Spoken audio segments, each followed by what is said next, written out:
So who talks first? You talk first? I talk first.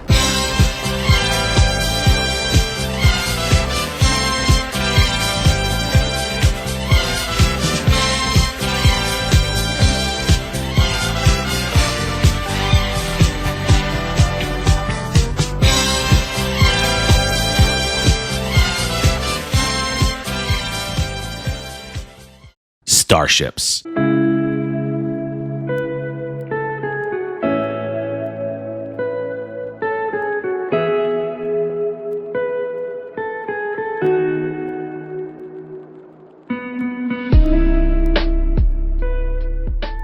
They come in all shapes and sizes. Big ones, little ones, round ones, flat ones, kind of creepy ones, kind of cute ones. But I think everyone's first favorite starship has to be some kind of X-Wing. I mean, this is the ship that pretty much won 2 galactic civil wars at this point, which is crazy because it's actually a fairly recent design. We've had starships for thousands of years at this point, and yet the first T-65 X-Wings didn't show up until after the fall of the Galactic Republic. Pretty much every youngling has had this thing as a toy at some point in their childhood, and for good reason. It's the starfighter that defeated the Empire.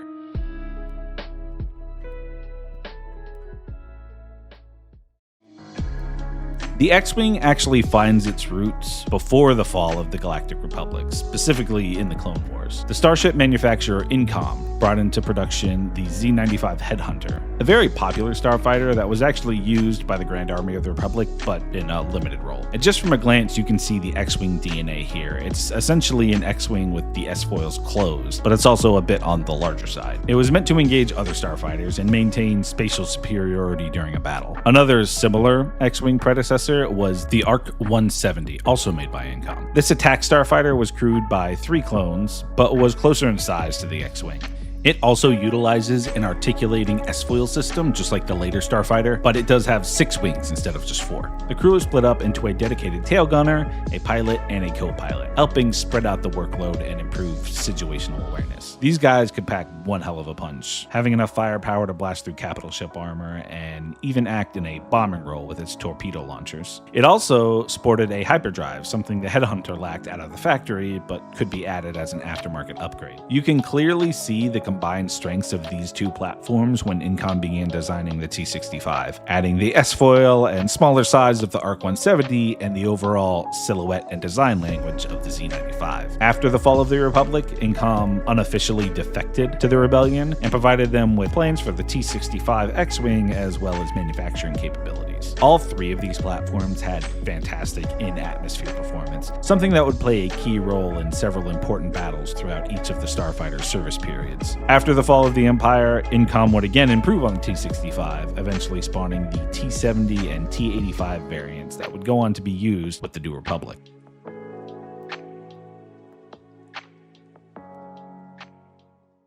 So,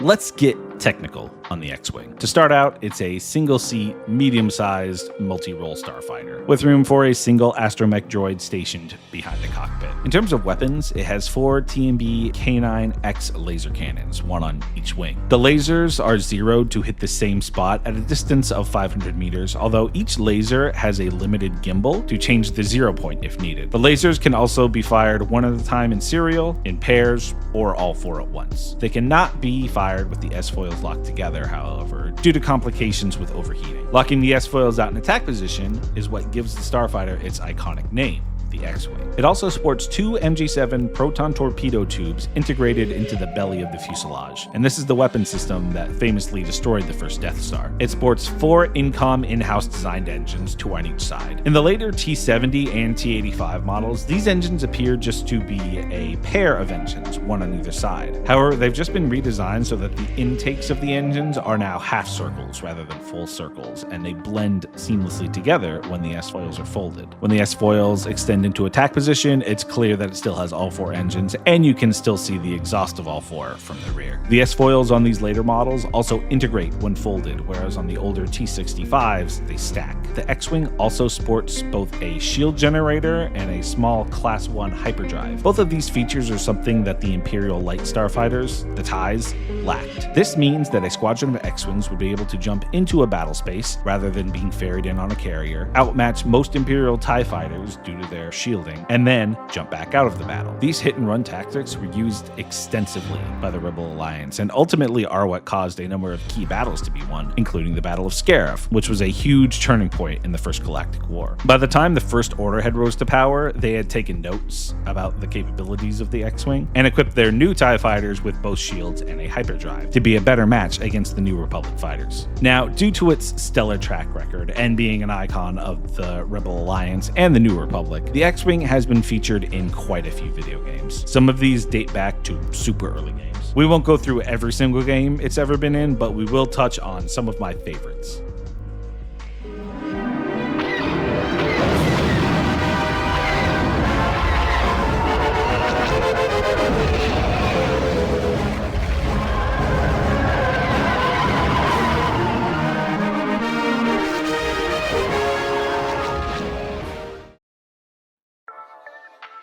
This shit was my childhood. It's a very early representation of the X-Wing and pretty low fidelity for the most part, but at the time, this was the most visceral feeling game to play an X-Wing in. X-Wing vs. TIE Fighter had been out for a while at this point and was arguably more realistic, but the fully 3D graphics of Rogue Squadron blew my mind as a kid. And it had no shortage of ships, including the A-Wing, the Snowspeeder, Y-Wings, the N1, and even the legendary Millennium Falcon. This is a ship that made the Kessel Run in 14 parsecs. 12! But the main character of this game was the X-Wing. As far as it goes in terms of realism, there isn't much here. I mean, shit, this model looks like it has about 16 polygons to it, and the texture may be 4 kilobytes if we're lucky. And God, I love it so much. I remember staying up all night with my friends playing this game. It's so influential for me on a personal level that the Air Wing in my Army unit, Trident Security, is named after this title, Rogue Squadron. Now, I know emulation is kind of a legal gray zone as of now, and if you ask Nintendo, it's punishable by death. The last thing I'd want is for Logan Paul to find your dead body in the woods. So playing this title now may be a bit on the harder side if you don't have original hardware. And with how dated both the graphics and gameplay are, it might be hard for those of you used to more modern game design to really appreciate it. But damn, what a time it was. You just had to be there. Fuck, I'm old.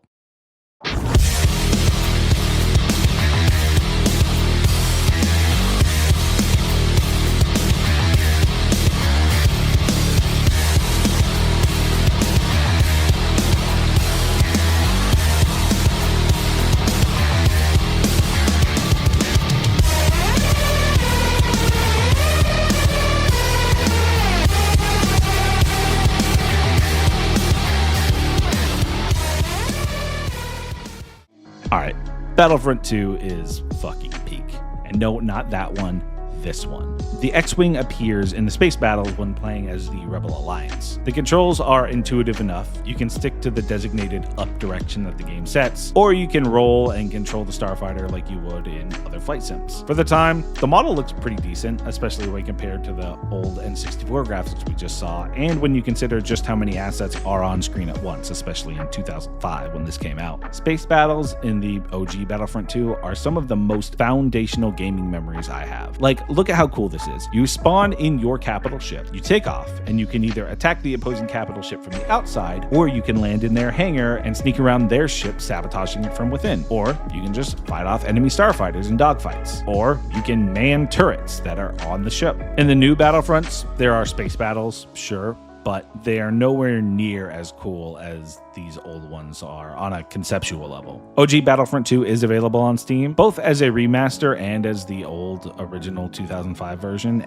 but I think the remaster is kind of busted, or at least it was when it dropped, so do a little research before you get one, if you decide to hop back into this gem. I know, I'm dating myself again with this post, but fuck man, it's Battlefront 2. All wings, check in. Red 3 standing by. Red 6 standing by. Red 5 standing by. Red button standing by. Red Fox standing by. Big Red standing by. Red October standing by. Helen Reddy standing by. Simply Red standing by. Now this is pod racing. Squadrons was essentially the modern version of Battlefront 2's space battles, just without the sabotaging. It was also only locked to Rebels vs. Empire, which is a big mistake if you ask me. Clone Wars era would have been super fucking cool to have in this game. It started off with only 4 starfighters per side, each with its own role, like a bomber or interceptor, but added 2 more support ships to each side down the road. Now, the best part of Squadrons is that it has full VR and HOTAS support, offering the most immersive X-Wing piloting to date, short of building one yourself. It also shows for the first time just how awkward the cockpit of the X-Wing is. Like, look at this throttle. Who thought this was a suitably ergonomic position for the pilots to maintain? It also highlights just what poor visibility the X-Wing cockpit provides, especially when compared to the A-Wing. I mean, it's no TIE fighter, but still. Sadly, the player base for Squadrons is pretty much gone now. It's a dead game. You can still play with and against bots, or if you get some friends together, you can do that. And there's a campaign that's actually very good. So if you want to fly the best X-Wing in gaming, you still can. That was kind of fun, wasn't it? I'm a huge Star Wars fan, and I wanted to get something small out for May the 4th. I thought this would be a good opportunity to take my video format and do something a little different with it. The next video will really be the F-15 in gaming, so don't worry. As always, if you enjoyed this video, please consider giving it a like, tossing me a subscription, showing it to your friends, all that good stuff. And if you didn't like it, feel free to let me know why in the comments. If you want to help me afford rent, I have a Patreon linked in the description, as well as my Discord and my army unit, Trident Security, as I mentioned before. It's not a Star Sim though, we do like modern day stuff. Because of all the music and video clips in this video, there's no way it's getting monetized. I essentially made it for free, so anything you can do really does help out. That's all I got. I'll see you in the next one. Take care, and may the Force be with you.